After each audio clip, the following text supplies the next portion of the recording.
Assalamualaikum warahmatullahi wabarakatuh. Saya akan menyampaikan tutorial.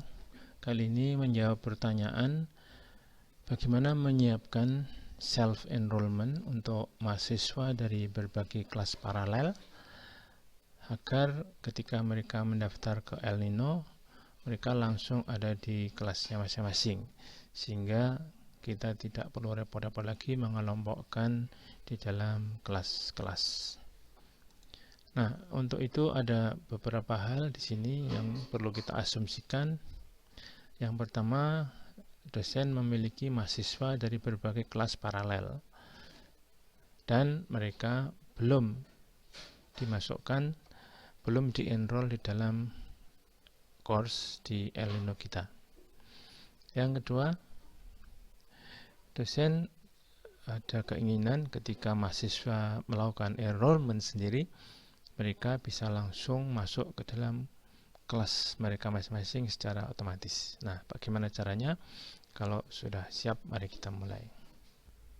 Baik, jadi yang pertama tentu kita perlu login dulu ke course yang akan kita edit, kita sempurnakan. Setelah masuk, kita langsung saja ke participants. Jadi klik di sini. Nah, karena kita belum memiliki mahasiswa yang terdaftar sama sekali, satu-satunya orang yang ada di situ adalah nama kita di sini.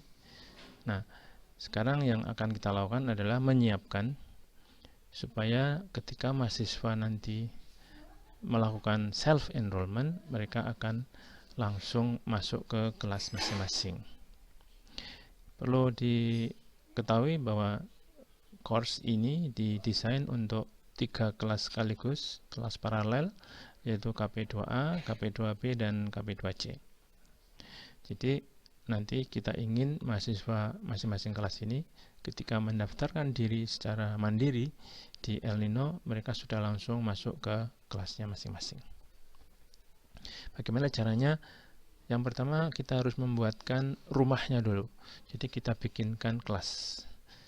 Nah, kita ke gambar roda ini, kemudian kita klik, kita pilih groups. Ya, inilah tampilannya ketika kita masuk ke grup. Jadi kita akan membuatkan 3 rumah sekaligus untuk masing-masing kelas tadi.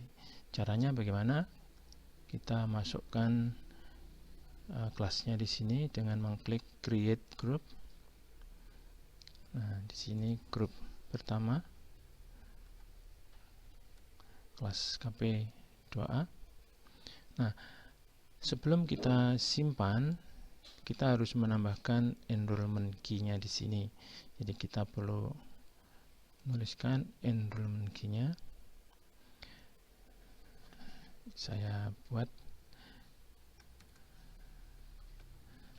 supaya kelihatan, ini kita klik saja.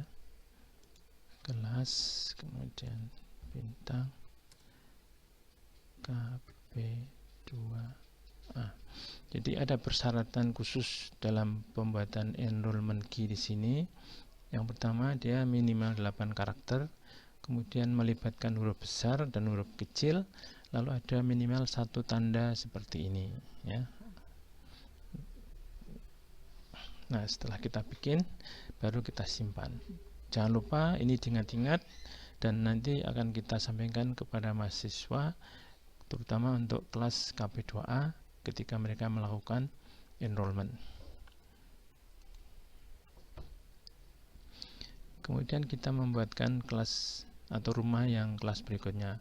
Caranya sama, mengklik create group. Kemudian di sini kita bikin kelas yang kedua, yaitu yang B. Enrollment key-nya dibikin mirip saja supaya tidak lupa.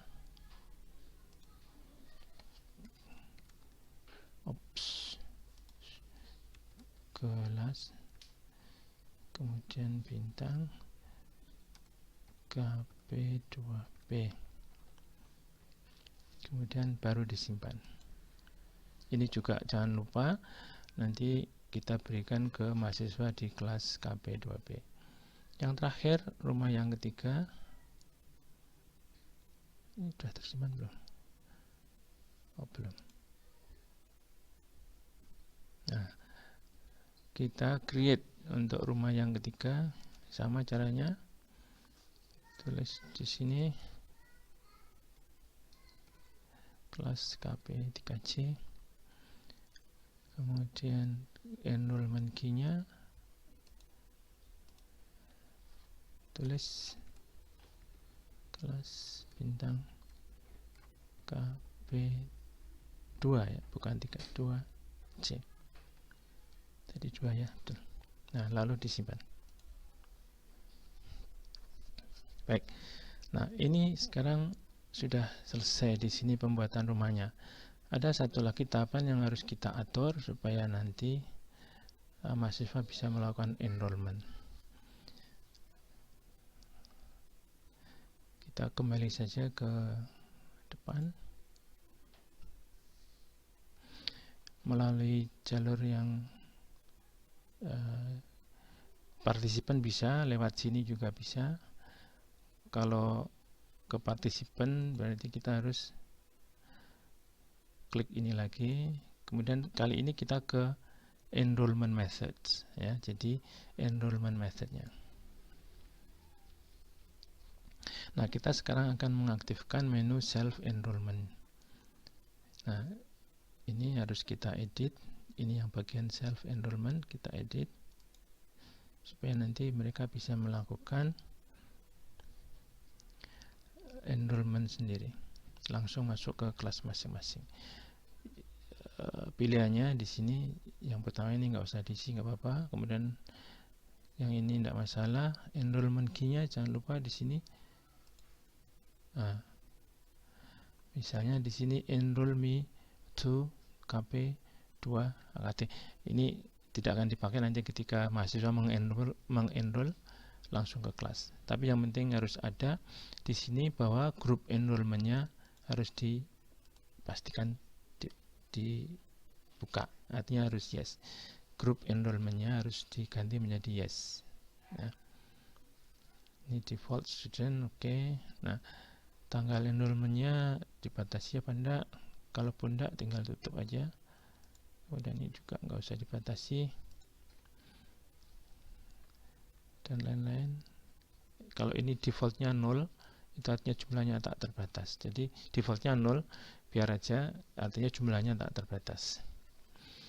Setelah itu kita simpan. Kalau kita ingin mahasiswa nanti begitu enroll akan mendapatkan pesan atau ya kiriman semacam email begitu, maka kita bisa tambahkan di sini custom welcome message. Ya. Kalau pengirimnya kita tidak ingin diketahui, ya kita tinggal ganti di sini ke from the no reply address. Jadi tidak bisa menjawab. Ya. Karena ini bisa dipilih yang lain. Kalau sudah, kita simpan. Nah, dengan demikian kita sudah siap menerima mahasiswa untuk melakukan self enrollment, dan mereka ketika menggunakan enrollment key yang benar, mereka akan masuk ke kelas masing-masing karena kita sudah siapkan rumahnya. Yang penting jangan sampai mahasiswa salah diberi kode sehingga mereka bisa salah masuk.